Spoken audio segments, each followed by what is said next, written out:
So I think there are two, let me say 3 major reasons why Kenyans need to be on the street. Number one, our role as voters did not end at the ballot box on 9th August 2022 when we voted for these leaders. We have a constitutional obligation and responsibility to continuously hold these leaders accountable to ensure that they deliver on the promises that they made to us. Because at the end of the day, the change that we want to see, we can only be realized if we are active citizens and we play active role and we get concerned on the daily, whatever is happening within our surrounding, and get to understand, play our role effectively, be involved in public participation, both at the national level and at the county level. Today, this phone, ukiweka hapa, and you're not here, I can easily steal it. But when I'm here, you cannot be able to, I cannot be able to steal it. You see, it applies with the same. That change that we want, if we continuously hold these leaders accountable, they'll be able to deliver. But the moment we are reluctant and we let them do whatever they'll steal our money, they will kill us, they will mutilate the constitution to suit their interests. Now they can extend the terms with 7 years.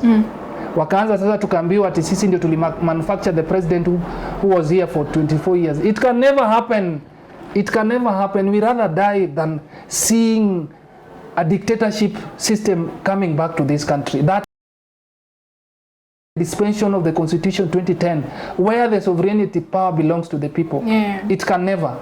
We have to act within the frameworks of the Constitution. And any change of the Constitution must go to the people. And we will reject it as the people. Number two, the reason why we need to go to the street, we are taxpayers. We pay taxes. I'll keep on telling people, today ukinunua unga at 160, that 60 bob is what is going, is taxes. Jubila hiyo taxes, hii unga pengine ungekuwa unainunua at 100 bob or at 50 bob.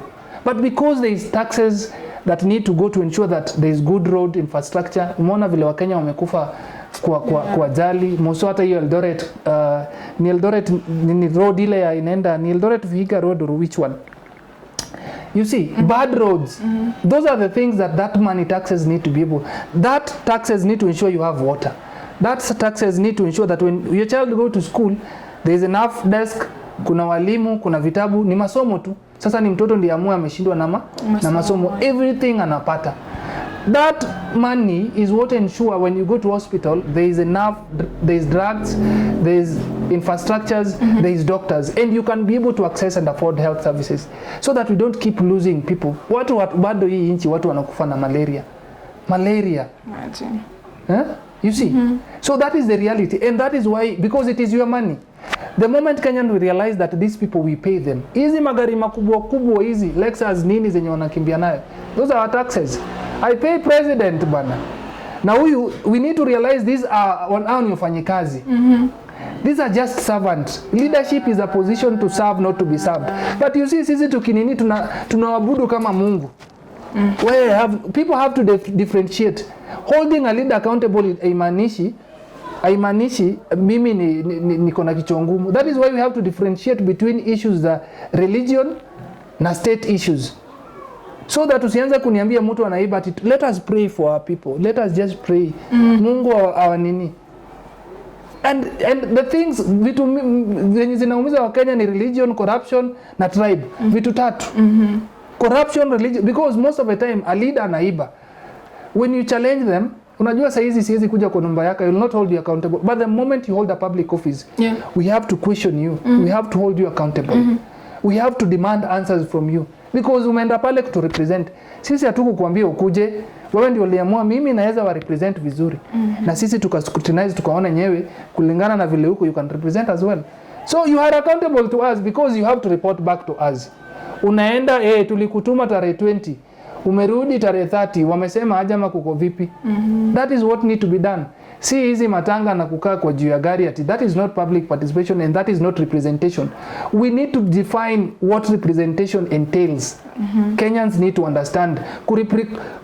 Hizi role tatu, oversight, representation and legislation, what do they entail? Kazi ya MCA si kutengeneza barabara. Hizo ni kazi za executive. We need to differentiate. Hizo 3 arms zao ni gani? Kazi ya MCA si street light yenye sijui nini.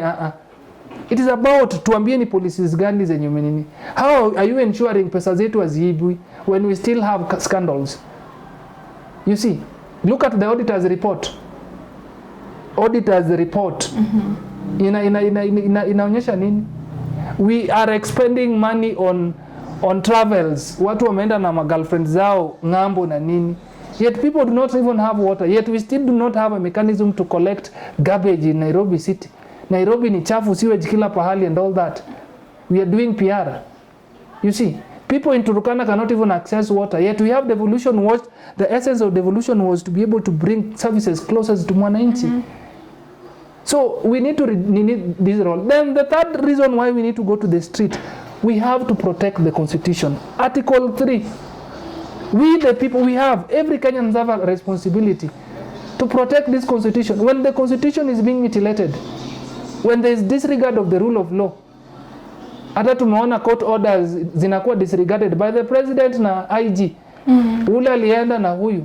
They're disregarding hizo court orders. What about what happens to common mwananchi? So Kenyans have a responsibility. So wakati you are being denied constitution, wakati article 43, which speaks about better housing, access to health services, education, na water, we need to rise up. When freedom of expression and freedom of association, article 36, is being curtailed, we must rise up. You see, when human rights are being violated, we need to stand up. It doesn't matter your tribe, your color, your religion or political affiliation. Police brutality knows no boundary. And that is why, at the words of James Orengo, government eats its own children. Today the same Gachagua who could be able to wake up saa 11 akienda kupanga on how they will be able to deal with Azimio protesters is the same person now crying. But as much as he's crying, as a human rights defender, I'll be able to defend his right, as much as I did not agree with what he did when he was in power, because his right is being violated. For me, it is about the rule of law. It is not about individual. I'm not looking at what Gachagua did by then.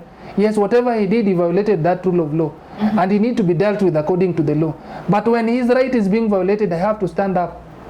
Even today, if you are my enemy and your right is being violated, I will rise and stand up with you. And that is what Kenyans need to be able to do. We must safeguard. You see, Kenyans have never realized the beauty. The introduction of, even on a Bill of Rights, Chapter 4 of the Constitution, being introduced to this Constitution, Kenyans have never realized that. And people who know better, like Orengo, Raila, people who are on the trenches, wanakaa tu hivi. We have to safeguard. And that is why today I don't even want to blame Raila. Because he did his part. What are we doing as the current generation? Because every generation has its own mission.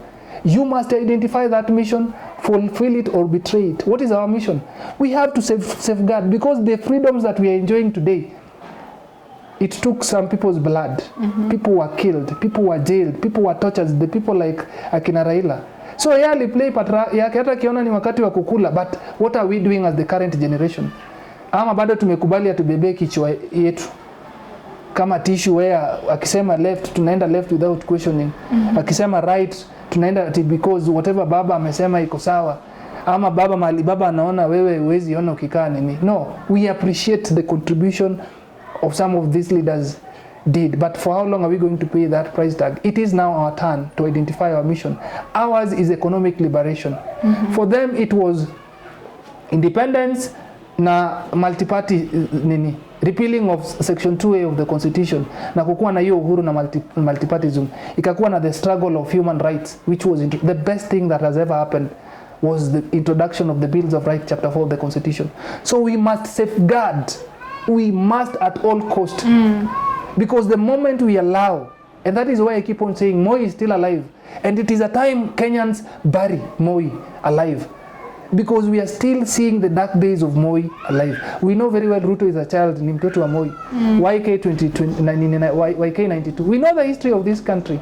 Wachana na distorted history that tell us about how Kenyatta was was a liberator. Yet we know Johnson Kamau was a meta raider, and he betrayed the struggle.